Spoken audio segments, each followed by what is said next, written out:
تورينهم الواجب اللي كتبتيه؟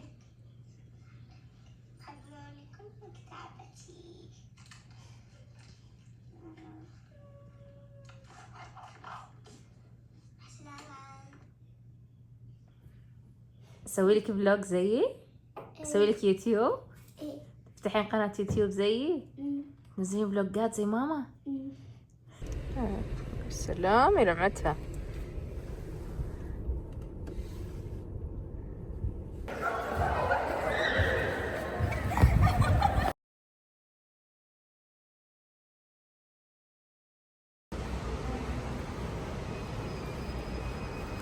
اهلا فيكم. طبعا يا جماعة الخير، الفلوج هذا مأخرته انا شوية، صورته من زمان بس دوب اني انزله. دوبنا راجعين من جدة. الفلوج هذا دوبنا راجعين من جدة اول اسبوع. طبعا اول اسبوع من الدراسة شادن غابت لانه صار لخبطة في الطيران، وحجزنا حجز متأخر، فهمتوا؟ فراح اسبوع كامل على شادن. فقبل شوية انا وديتها مدرسة مع اوبر، ورجعت على النادي على طول. اوبر وصلني على النادي، وبعدها ايش حصل؟ رحت تقهويت لانه لخبطه مره من كثر ما خلاص بعدت عن الروتين حقي اللي انا متعوده عليه. قبل ما انام يوم جيت احط المنبه نسيت كنت احط المنبه على الساعه كم. من زمان عن الروتين اللي تعودت عليه انا وعيالي، من زمان عن بيتي، فتغيرت علي اشياء مره كثيره. تقريبا قعدت شهر عند اهلي، فاحتاج وقت اني ارجع للسيستم القديم حقي. وبعدها يا حبايبي بس تقهويت ثم توجهت إلى البيت.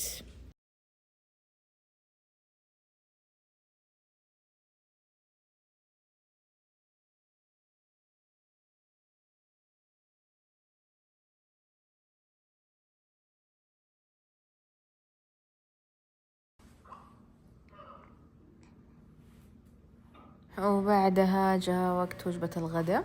طبعا أنا مسوية صيام متقطع ودامجة مع الكارب سايكل.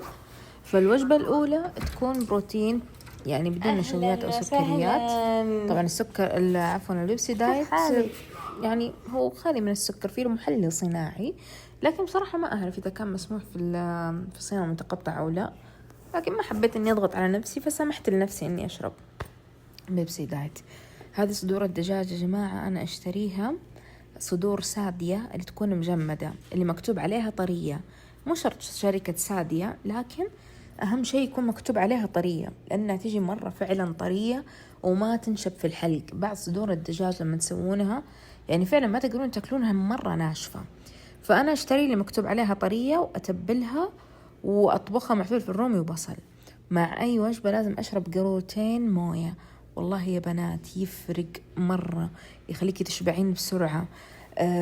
يعني يشبعك لمدة طويلة وما تجوعين، لأنه الصيام المتقطع عبارة عن وجبتين فقط، فأحيانا بين الوجبتين يكون في جوع، فمرة مهم الموية.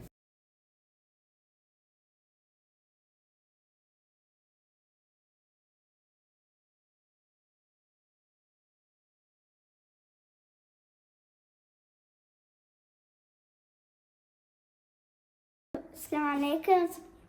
اليوم راح نسوي مورنينج روتين. هذا حقي وهذا حق للماما.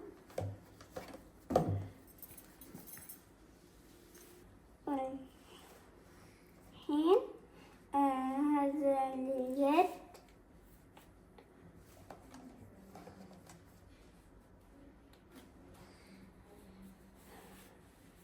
هذا البخاخ،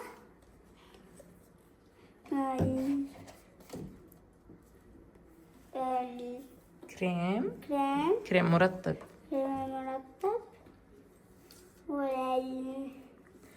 هذا الغسول. وهذا الغسول. نبدأ في إيش؟ أول خطوة إيش يا شوشو؟ أول خطوة الغسول. يلا أول شيء بغلي وجهك بالموية. غسل وجهنا أول أنا وأنتي. يلا غسل.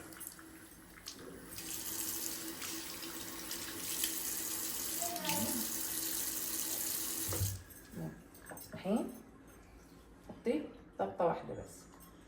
تمام. نحط شوية موية حطي نفتح شوفي كده لين ما تصير ايش؟ رغوة. شفتي كيف طلعت رغوة؟ يلا الحين زي الصابون للوجه.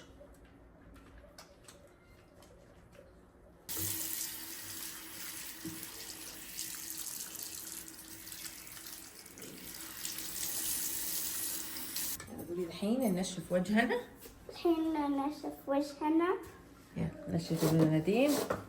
يلا انت خذي. قولي لهم الافضل ننشف بالمناديل مو بالمنشفة. الأفضل ننشف بالمنشفة مو بالمنشفة. عشان المنشفة فيها جراثيم. عشان المنشفة في لها جراثيم. صح. الخطوة الثانية الكريم المرطب. وريهم اياه كذا، خليه هنا كذا عشان يشوفونه. يمكن يبغون يشترون زيه. ايوه انت حط لك. لا شوفي كيف انا احط. خلاص شوفي بس قد كده. شوفي كيف احط بس كده كده كده كده كده كده بس. انت وجهك اصغر من وجهي، احط لك اقل.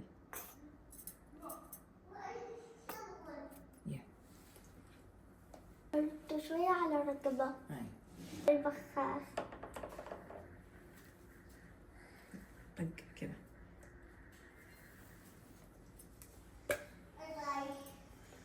انت اوريكي كيف. هذا من بعيد، تخلينه بعيد وتبخين كذا. شوفي شوفي هذا على وجهك يكون. لا انت كذا مرة بعيد. اسوي لك اياه؟ غمض عينك. خلصنا. هذا روتين اليوم ونرجع كل شيء في الشنطة. يلا رجع كل شيء في الشنطة. هذه شنطة الروتين مورنينج. عشان ايش؟ كل يوم انا وانت نسويه مع بعض. يلا خذي الطاق. طيب هذا الغسول خليه هنا برا. طيب.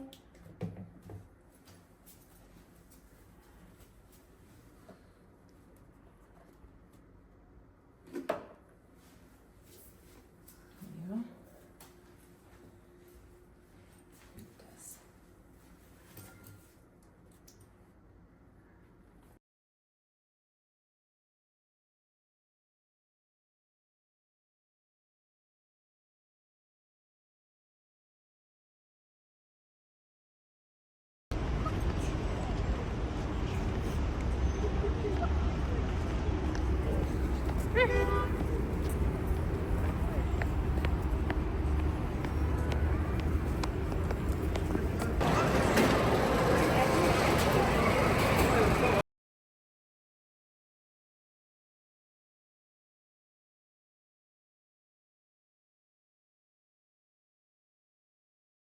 طبعا احنا عندنا ضيوف، جبنا عشاء شاورما وفلافل، وانا وشوش انطردنا. جينا ناكل على السرير. معليش يا جماعة، انا عارفة الاكل على السرير غلط، لكن له طعم ما ادري ليه. صح يا شوشو؟ احس الاكل طعمه غير على السرير، ما ادري، يذكرني باشياء كذا. عرفت انا واخواني اول كنا على السرير ناكل، ما ادري، يذكرني باشياء جميلة بصراحة. يلا انا طلبت طعمية شوشو شاورما.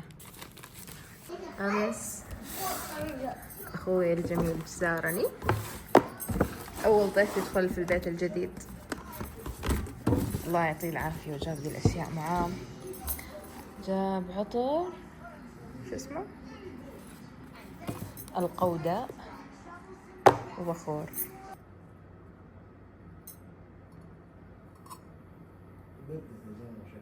لا ما بردت، بدأ يطلع.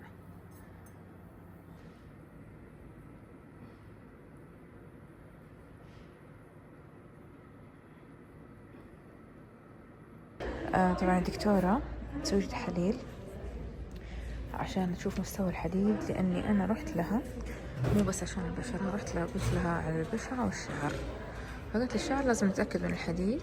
يلا الحين بنسوي التحليل إن شاء الله خير. أهلا وسهلا فيكم، شو أخباركم، شو مسوين؟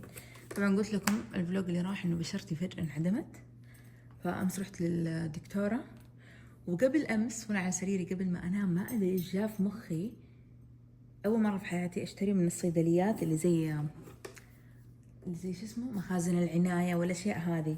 فاشتريت من صيدلية اوتلت، والله يا بنات وصلتني، يعني انا ضربت 2 الليل وصلتني 4 العصر، تقريبا 12 ساعة. المهم شوفوا ايش طلبت اول شيء غسول للوجه هذا، وطلبت مرطب للوجه هذا هو، طبعا لسه انا ما جربت ولا شيء. وهذا يا حبايبي سكراب للجسم،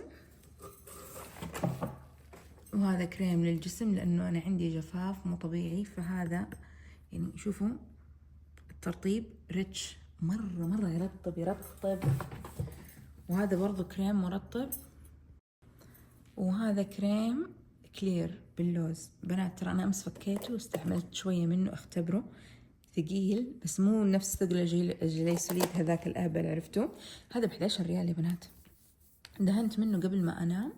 الترطيب اللي عندي الحين موجود، مكتوب الترطيب حقه 48 ساعة، فمرة حلو عجبني. هذا ماسك توريد للشفايف، الظاهر نحط 3 مرات في الأسبوع. وهذه كريمة تفتيح البشرة، وهذا عاد سكراب للجسم، تمام تقشير يعني. تمام، هذه الأشياء اشتريتها من الصيدلية.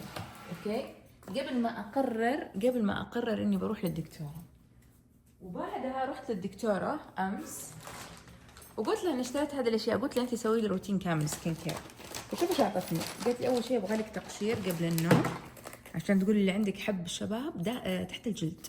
فقالت هذا التقشير 2 مرات في الأسبوع، بعدين يصير 3 مرات في الأسبوع، بعدين يوميا مدة 3 شهور تخيلوا. وهذا قالت لي نبغى لك مرطب للبشرة. قلت لها اشتريت هذا المرطب، وريتها اياه، طالعت فيه وقالت ما ادري ايش كذا. قلت لها خلاص يا شيخة وصفي لي انت من عندك، ابغى كل شيء يعني طبي وكامل.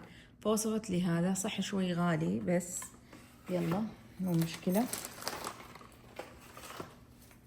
وكلمتها بخصوص التفتيح، قلت لها اني اشتريت الصابونة هذه، قلت لي تراها عبارة عن اعشاب، يعني كانها قاعدة تقول لي ما لها فايدة، واعطتني هذا تفتيح. فبس هذا من الدكتورة وذا من راسي، ليتني استخرت وما استعجلت واشتريتها. يعني ممكن هي حتفيدني في الكريم هذا المرطب، حتفيدني ذي، حيفيدني ذا. هذا اعتقد اني بخليه شادن. انا دحين قاعدة اعود شادن انها تسوي سكين كير بنفسها، عمرها 8 سنوات، ابغاها يوم تكبر تكون عرفتوا ما تكون مهملة في بشرتها وكذا. فمن دحين قاعدة ازرع فيها الشيء ذا، فشكله هذا حيكون الشادن، وانا حستخدم اللي اعطتني الدكتورة. وبرضو هذا الغسول شكلي حخليه الشادن، لأن الدكتورة اعطتني غسول ثاني بس انه على الموصلة مو هنا. فبس يعني هذه ذي اعتقد بعطيها شدونة. سلامتكم. فيلا بسم الله، حنبدأ دحين بهذا الباكج مدة 3 شهور وان شاء الله خير. اهلا يا اصدقاء، دحين حبدأ اجرب الاشياء هذه. هذا الماسك حق الشفايف، طبعا سامعين صوت المكيف، مرة ازعاج المكيف. دقيقة خليكم معايا. ايوه الله على الهدوء. وهذا الكريم جربته قلت لكم عليه، بصراحة مرة عجبني. انتوا عارفين يا بنات العلبة هذه كلها ب11 ريال، يعني جودة بصراحة، وريحته حلوة. صح انه دحين المرة هذه اللي حستخدمها 3 استخدام، لكن عجبني. وهذا دحين اول مرة حستعمله، لقيت عليه اكثر من واحدة سوت ريفيو، في اللي يقول نحط 2 مرات في الاسبوع، في اللي 3 مرات في الاسبوع، فحسوي 3 مرات في الاسبوع. اعطيكم النتائج باذن الله. شوفوا ايش معاه هذه، دقيقة. هذه تذكرون كنا صغار، كانت زي هذا، زي المكياج في الالعاب حقت الاطفال. ايام زمان والله، ريحته تجنن، ريحته مرة حلوة. يجي معاه هذه فرشة، ومعاه الكفر ذي حقها، خلاص. وارجع في الكرتون عشان ما يضيع، لانه دائما انا لما يكون اشتري اي حاجة فيها ملحقات يعني كريم وفرشة وحاجة زي كذا، وما احتفظ بالكرتون اضيعها، هذه تروح في جهة وذي في جهة، عرفتوا؟ فخلاص قررت اني احتفظ فيها في الكرتون اضمن.